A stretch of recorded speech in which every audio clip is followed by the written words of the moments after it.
What's up, ladies and gentlemen? I'm Aaron Nix. This is the Wrestle Plug YouTube channel. It's time to review WWE Raw. WWE Raw opens with the Tribal Chief Roman Reigns and, of course, Paul Heyman.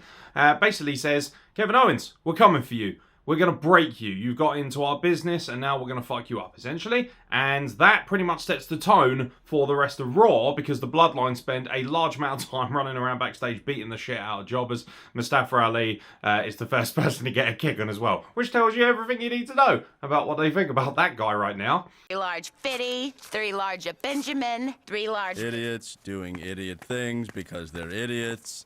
Raw opens proper with a fantastic tag team match. The Street Profits, they really are awesome. The workhorses of WWE Raw for many. And they face Judgment Day's Finn Balor and Damian Priest. It was a great match. It was really good. Lots of shenanigans, things on the outside because Akira was at ringside. And of course Rhea Ripley and Dominic Mysterio were both at ringside as well. Mysterio still selling the fact that he's blind. Have a good night, son. You still awake, honey? What the deuce? Thanks to Akira Tozawa's interactions, it's Street Profits who pick up the win. Rhea Ripley takes massive umbrage with this behaviour, walks up to Akira Tozawa, flattens him with a punch and says, "You and me in the ring right now." And I'm like, yeah, they're not going to do that. They're not going to do intergender wrestling on Raw. They fucking well are.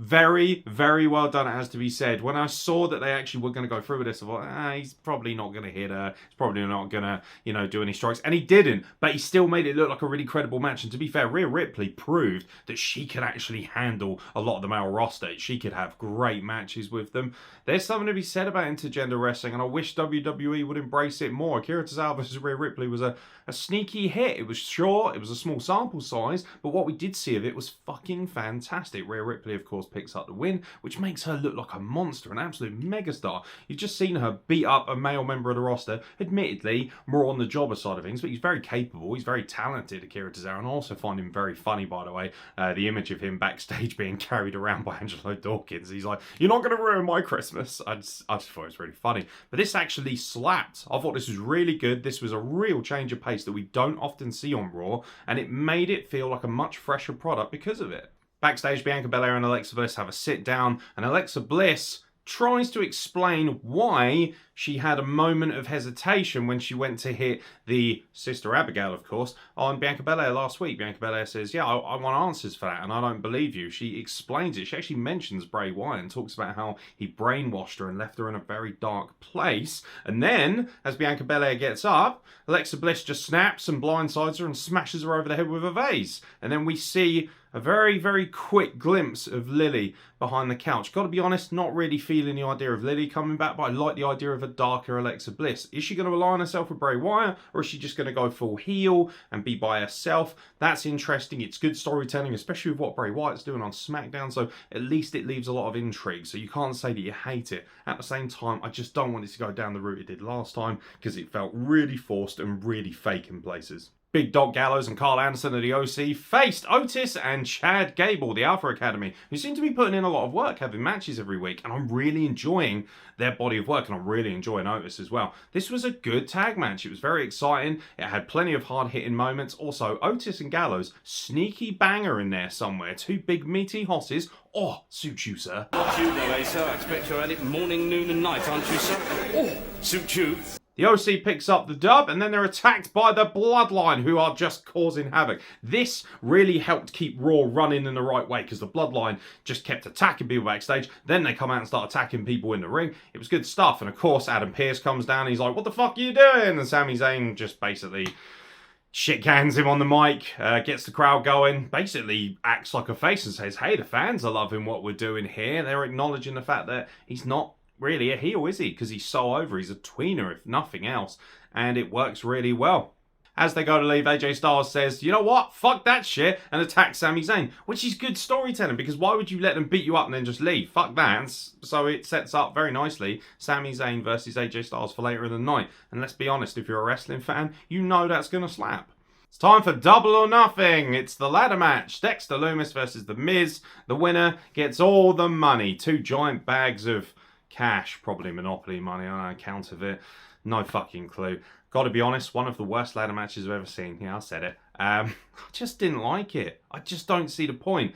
this rivalry seems to have already run its course. The only thing that stood out to me, and of course was the thing that most people will be talking about from this, is the fact that Bronson Reed's back, which is fucking awesome. Jonah Rock was a huge influence on me in the indies, and a big reason why I got into wrestling. I loved his heavyweight style of wrestling in the first place. That's why I started training, because of guys like him and Bam Bam Bigelow. So it was awesome to see him back on the mainstream, because, well, he hasn't really done a great deal since he left, other than a nice little run in Impact and a fantastic match with Joshua Alexander. So it's very interesting to see what he's going to do. I love the fact that he's aligned with The Miz. It keeps The Miz interesting. He's the perfect bodyguard to stop The Miz basically getting shit-canned every week and being embarrassed by Dexter Lomas and Johnny Gargano. I just hope that they're actually going to use him properly and he's not just going to be a lackey for his entire run, because he legitimately feels like he could be a massive deal, particularly in the mid-card.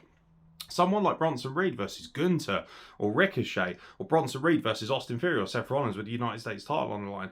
That could, if done well, be real money for the company. AJ Styles versus Sami Zayn. What more do you need to know? It was fucking great. It was a great wrestling match. You knew it was going to be, of course. Solo Sikoa interferes in the match, as he would. The Bloodline shenanigans are on the outside. And that, of course, leads to Sami Zayn picking up a sneaky win over the wily AJ Styles. AJ Styles putting in some really good work very quietly without really making too many waves. It feels like he's settled into the veteran who's helping everyone else look good, as well as keeping himself going in the right kind of direction. But this match was great. Sami Zayn picks up the win. Everyone loves that. Everyone loves Sami Zayn. He's easily the most entertaining wrestler of the year, let's be honest. So yeah, everything was good. I really enjoyed this match, as I knew I would. I am feeling pretty freaking oozy, baby! Austin Theory and Seth Rollins had a little stare down, a little bit of back and forth. Austin Theory essentially says, pass me the torch or I'm going to take it from you. Seth Rollins, of course, builds up the fact they're going to face each other for the United States title in a couple of weeks on Raw, because next week's Raw is going to be a best of. Very cool that WWE are actually letting their talent have some time off for the holidays, which is why this week's SmackDown is pre-taped. For me, I really enjoyed the segment, and then of course the Bloodline come out. I love that little image of just the Usos standing there, because Seth Rollins had actually called them out earlier and said, I've got a message for Roman Reigns. If you want some of it, come and get it. Which I thought was very cool. They were like, oh, you wanna disrespect our boss? We're gonna fuck you up. They look like two proper hitmen from the Mafia who had just arrived to fuck shit up. And of course they stalk the ring. Seth Rollins says, yo, Theory, let's fucking put our differences aside because we're under attack here. And obviously Austin Theory just bails out because he's a fucking pussy, which is great. You know, it furthers the fact that he's an obnoxious little shitbag heel. He says, nah, fuck you, I'll leave you to it. The Usos attack Seth Rollins. Then, of course, down comes Kevin Owens, who's the big reason why the Bloodline are running rampant on Raw, and aligns himself with Seth Rollins and says, do you know what? Tag team match later in the night. You think of what I'm thinking, Kevin? Absolutely. Usos versus Seth Rollins and Kevin Owens for the main event. Yes, please. Stop. My penis can only get so erect. The women's match between Becky Lynch and Bayley, it's kind of like a 4 years in the making thing. Match was fine, really good. Not quite a blockbuster, but a great match nonetheless, a great women's match. And again, kind of showed the disparity between the women who are in the mid to lower cards, the ones who are in developmental, and then the big stars like Becky, like Bayley, like Bianca. There's just a different level to that. The crowd, to be fair though, weren't nearly as invested as I thought they might be. They were sort of at the beginning, and then they started tuning it out a little bit. Loved the Russ Abbott special from Becky Lynch during the match. Some great European technical wrestling on display from the Irish lady. Phenomenal stuff. Really loved the match, actually. It was really good.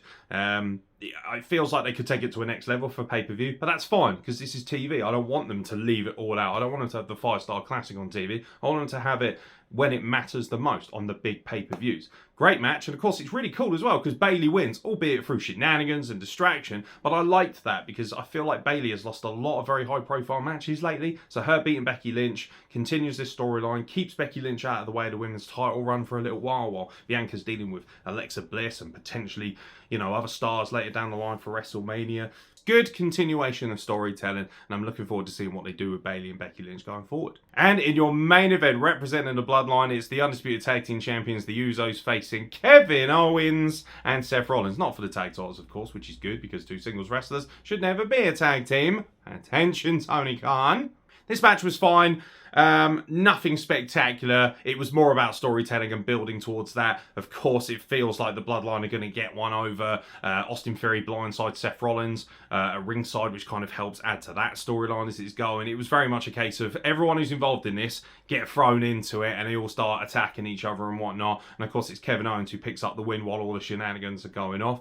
And it closes out Raw with him staring down Sami Zayn, building, of course, to this huge match they got in a couple of weeks on SmackDown. John Cena and Kevin Owens versus Sami Zayn and Roman Reigns to end the year on SmackDown. That's going to be absolutely fantastic. Gotta be honest, Raw, it wasn't a blockbuster, but it was good. It was really good television. And despite being 3 hours, for once it felt like it actually flowed a bit better. It had good pacing. The wrestling matches were fun. They were explosive for the most part. There wasn't really much that didn't sit well with me, actually, which is rare. Normally on Raw, I can pick 3 or 4 segments where I don't give a fucking shit. But this was actually a very positive experience for me and a nice little Raw to end the holiday season before we roll into Christmas this weekend.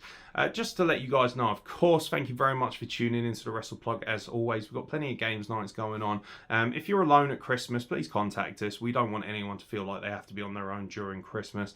We're going to be doing games nights, like I've said. Watch-alongs are going to be available on YouTube. And if you just want to chat, if you haven't really got much going on, me personally, I'm alone at Christmas, and I'm okay with that, but I know that not everybody is. So feel free to contact WrestlePlug at any point should you feel the need to just have a chat. And don't forget, there are, of course, a lot of professional helplines and people available who can speak to you at a moment's notice if you are feeling lonely or if your mental health is really starting to suffer because of the holiday season. I've been Aaron Nix. Thank you very much for watching. We'll catch you very soon for more content from the WrestlePlug.